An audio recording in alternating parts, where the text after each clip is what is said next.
Bismillahirrahmanirrahim. मेरा नाम doctor Tariq Ali Shaikh as ENT head and neck surgeon I working as assistant professor in Sharif medical and dental college privately I practice in Sadhan hospital Johar town. अक्सर patient पूछते हैं कि sir हम ना headphone इस्तेमाल करते हैं या ईयरफोन इस्तेमाल करते हैं तो विच इज़ द बेस्ट। बात का सवाल होता है कि सर कितने टाइम के लिए हम सेफली इस्तेमाल कर सकते हैं और किस इंटेंसिटी में हम इस्तेमाल कर सकते हैं। बात पेशेंट कहते हैं कि सर हम यूज़ करने से हमें ना कानों में फंगस लग जाता है, कानों में चींग खारिश शुरू हो जाती है या कानों में ना टक टक की आवाज़ें शुरू हो जाती हैं, तो इसकी क्या वजूहत हैं। तो we will discuss in this video.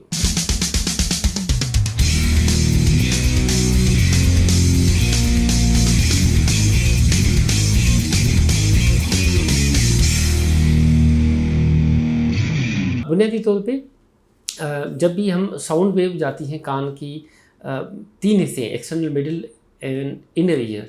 तो साउंड वेव जब भी जाती हैं तो कान का पर्दा वाइब्रेट होता रहता है, मिडिल ईयर ऑसिकल्स वाइब्रेट होते रहते हैं, अल्टीमेटली इनर ईयर में जो कॉकलिया है that is your fluid filled chamber. वहाँ पे छोटे छोटे टिनी हेयर सेल्स होते हैं जिसे हम कहते हैं आउटर हेयर सेल्स। वहाँ से जो साउंड की जो वेव्स हैं वो वहाँ से इलेक्ट्रिकल स्टिमुलेशन में कन्वर्ट होती हैं, अल्टीमेटली साउंड ब्रेन तक जाता है और आप नॉर्मल सुनते हैं। अच्छा, जब भी ज़्यादा इंटेंसिटी में साउंड जाता है और बार बार जाता रहता है तो आउटर हेयर सेल्स डैमेज होना शुरू हो जाते हैं, उसमें मुकम्मल वाइब्रेशन नहीं होती रहती, तो अल्टीमेटली कानों में ना फटफड़ाहट शुरू हो जाती है, कानों में छोटे टक टक की आवाज़ें शुरू हो जाती हैं और आहिस्ता आहिस्ता पेशेंट कहते हैं सर आवाज़ आती है मगर समझने में प्रॉब्लम हो जाता है, तो डिस्क्रिमिनेशन के साथ साथ में प्रॉब्लम शुरू हो जाता है। तो क्योंकि वो आउटर हेयर सेल डैमेज होना शुरू हो गए हैं, तो जब भी साउंड की जो फ्रीक्वेंसी है that should be around about 60 decibel, that is your safe side। जब भी आप जो है ना 80, 85, 90 तक आप चले जाते हैं तो वो आपके आउटर हेयर सेल डैमेज होना शुरू हो जाते हैं।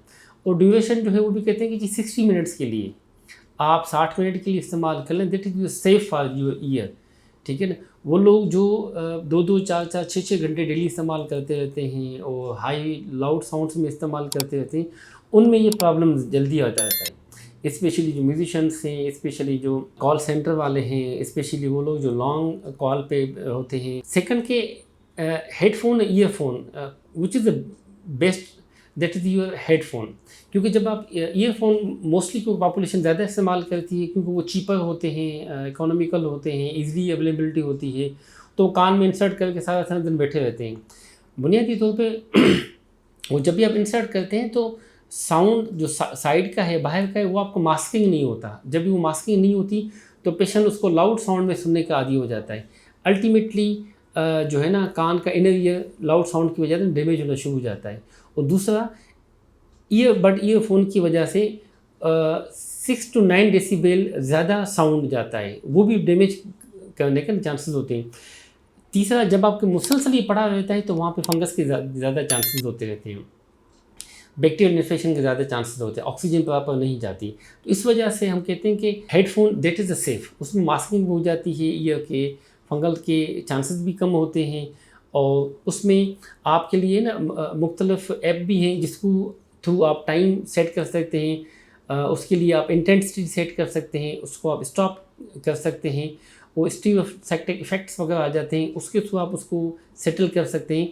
So as compare to the this one headphone is best. So it's all about the difference between headphone earphone, इसकी प्रिवेंटिव कितना टाइम इस्तेमाल करना चाहिए। काइंडली जब भी ये सिम्टम शुरू हो जाए समात का, कानों में टक टक का, चक्कर वगैरह का, तो kindly consult your nearby ENT consultant. Timely देखा जाए, टाइमली इसको मैनेज किया जाए to prevent from complication. Thank you so much.